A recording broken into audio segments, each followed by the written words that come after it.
Bienvenue dans cette nouvelle édition de l'Africa Tonight. Au sommaire, le président camerounais Paul Biya recevait ce vendredi le ministre gabonais des Affaires étrangères Alain-Claude Billy-Binzé. À cette occasion, les documents portant révision de la CEAC ont été remis au chef de l'État. L'un des pères de l'indépendance du Zimbabwe s'en est allé. L'ancien président Robert Mugabe est décédé ce 6 septembre. Il s'est éteint à Singapour, loin de son pays qu'il avait dirigé pendant 37 ans. Et le premier conseil des ministres du nouveau gouvernement avait lieu ce jeudi en Côte d'Ivoire. Une équipe remaniée à 13 mois de la présidentielle. Nous en parlerons avec Athanase Deutrop, conseiller du président de la nouvelle Convergence citoyenne. Une nouvelle étape dans le processus de la réforme de la CEAC. Le président camerounais Paul Biya recevait ce vendredi en audience le ministre gabonais des Affaires étrangères Alain-Claude Billy-Binzé, également président du comité de pilotage de la réforme. Les propositions ont été remises au chef de l'État. Reportage de notre correspondante Viviane Baoken. Le projet de réforme de la communauté économique des États de l'Afrique centrale prend vie. Les documents portant révision de l'organisation de la sous-région ont été transmis au chef de l'État Paul Biya. C'était au cours d'une audience accordée au ministre des Affaires étrangères du Gabon, accompagné du secrétaire général de la CEAC. Dans le cadre du comité de pilotage, nous n'avons pas travaillé seuls. Nous avons eu le soutien de l'exécutif de la CEAC et l'ensemble des experts. Il s'agissait d'imaginer de nouvelles structures pour préparer la rationalisation des instruments de la sous-région et faire en sorte qu'on ait un exécutif plus fonctionnel et qu'il soit plus en phase avec ce qu'attendent les chefs d'État, mais surtout les populations. Pour rattraper son retard en matière d'intégration régionale, la CEAC entend, au travers de ces réformes, se doter d'instruments institutionnels forts. L'objectif est d'arrimer la zone économique d'Afrique centrale aux autres communautés sous-régionales du continent. Si vous voulez, les réformes tiennent d'abord des grandes missions de la CEAC. Faire en sorte qu'il y ait dans notre région un climat global de paix, de sécurité, de stabilité, encourager l'intégration par le biais notamment de l'interconnexion au niveau des infrastructures, mais aussi assurer des nouvelles missions à travers des questions de développement durable, sans oublier les problématiques liées aux jeunes et aux femmes. En tout cas, faire en sorte que d'un côté, il y ait l'alignement sur l'agenda 2063 de l'Union africaine, mais aussi sur le plan stratégique arrêté par la CEAC. Les réformes en cours de la CEAC ont été lancées depuis juin 2019. Au terme des propositions formulées, une réunion des chefs d'État est donc attendue pour approuver ou non la nouvelle feuille de route. Il avait été contraint de quitter le pouvoir en 2017. L'ancien président Robert Mugabe, 95 ans, s'est éteint ce 6 septembre. Il était hospitalisé à Singapour depuis plusieurs mois. L'actuel président du Zimbabwe, Emmerson Mnangagwa, lui a rendu hommage. Il parle d'un panafricain et d'une icône de la libération. Solène Duplessis. Il était considéré comme l'un des pères de l'indépendance du Zimbabwe en 1980. L'ancien président Robert Mugabe est décédé à l'âge de 95 ans. Il accéda à la présidence du pays en 1987, après avoir lutté contre le gouvernement de l'ancien chef d'État anglo-rhodésien Ian Smith. Robert Mugabe est ainsi devenu une figure de la lutte anticolonialiste, lutte qui lui a valu une certaine popularité auprès des Zimbabwéens et sur l'ensemble du continent africain. C'est avec la plus grande tristesse que j'annonce le décès du père fondateur du Zimbabwe et de l'ancien président, le commandant Robert Mugabe. Le commandant Mugabe était une icône de la libération, un panafricain qui a dédié sa vie à l'émancipation de son peuple. Sa contribution à l'histoire de notre nation et de notre continent ne sera jamais oubliée.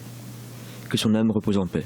Si au début de son règne, Robert Mugabe est loué pour sa politique de réconciliation nationale, il est très vite accusé de dérives autoritaires. Sa gouvernance est marquée par un effondrement économique qui ne cesse de s'aggraver, des suites notamment de l'adoption en 2000 de sa réforme agraire. Disons qu'il y a eu plusieurs Mugabe. Il y a eu le Mugabe de la lutte de libération nationale. Mais il y a aussi le Mugabe de la post-colonie. C'est le Mugabe autoritaire qui s'est efforcé de caporaliser sa société et qui a fini par déconstruire une très grande partie de ce qu'il aura contribué à bâtir lui-même. Robert Mugabe est contraint de démissionner en novembre 2017 suite à un coup d'État de l'armée, mettant ainsi fin à 37 ans de règne.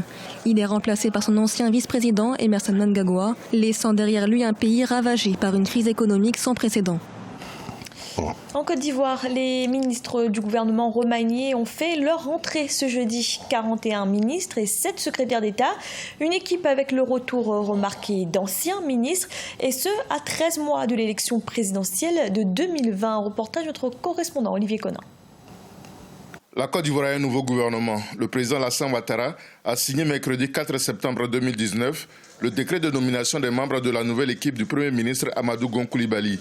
Il faut surtout noter que 2 ministres sortent du gouvernement, en l'occurrence Mamadou Sangafoua Coulibaly, ancien ministre de l'Agriculture et du Développement rural, et Adama Koné, ministre de l'Économie et des Finances. C'est un gouvernement commando pour la campagne, la même équipe qui est là depuis quelques mois, qui a gagné des batailles, des combats, qui a permis peut-être de renforcer le RHDP, d'avoir les résultats que l'on sait lors des élections locales. C'est la même équipe qui est restée, qui a été renforcée, et donc c'est un gouvernement de combat, c'est un gouvernement qui est prêt pour la bataille de 2020. Le nouveau gouvernement ne compte aucun membre de l'opposition.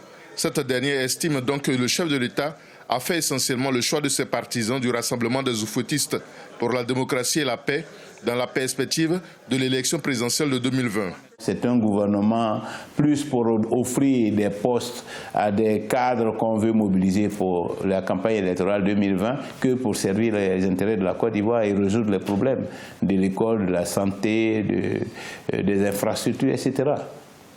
Donc on n'attend rien, on n'a rien à attendre de ce gouvernement. Le nouveau gouvernement compte 49 membres, 41 ministres et 7 secrétaires d'État. C'est le 3e gouvernement formé par le Premier ministre Amadou Gon Coulibaly depuis sa nomination en 2017. Et pour en parler, nous recevons sur ce plateau Athanase Deutrop, conseiller du président de la nouvelle Convergence citoyenne. Bienvenue.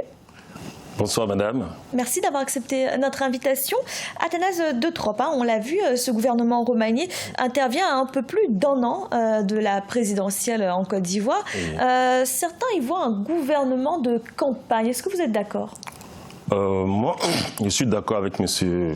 Afin Guesson qui vient de dire que c'est un gouvernement où on est prêt, on est venu juste pour faire plaisir à des amis que de servir les intérêts de la Côte d'Ivoire.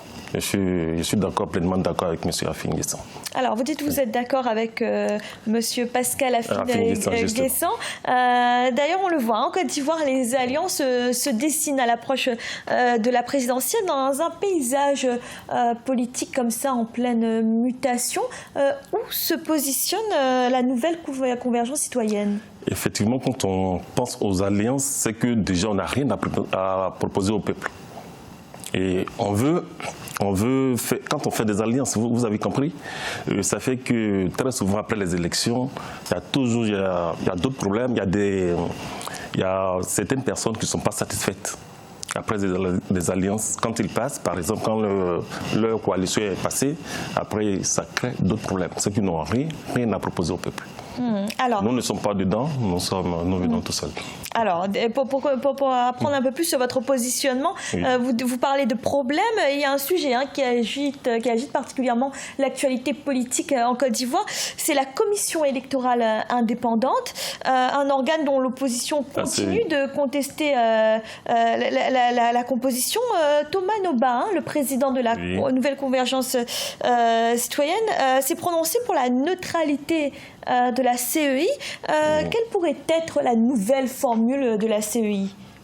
La nouvelle formule, actuellement, telle qu'elle est, je vais essayer de vous la détailler un peu. Nous avons un représentant du président de la République. On ne sait pas ce qu'il veut faire dedans, c'est pas grave. Nous avons 4 représentants du parti au pouvoir. 4 représentants du parti au pouvoir, vous comprenez, et 4 représentants des partis de l'opposition. Il y a plus de 100 partis politiques en Côte d'Ivoire, et en termes de non proportionnel, il y a problème déjà. Et on a encore 4 représentants de l'administration et 4 représentants citoyens, je ne sais pas où ils seront tirés, peut-être sur la liste électorale. C'est trop compliqué tout ça.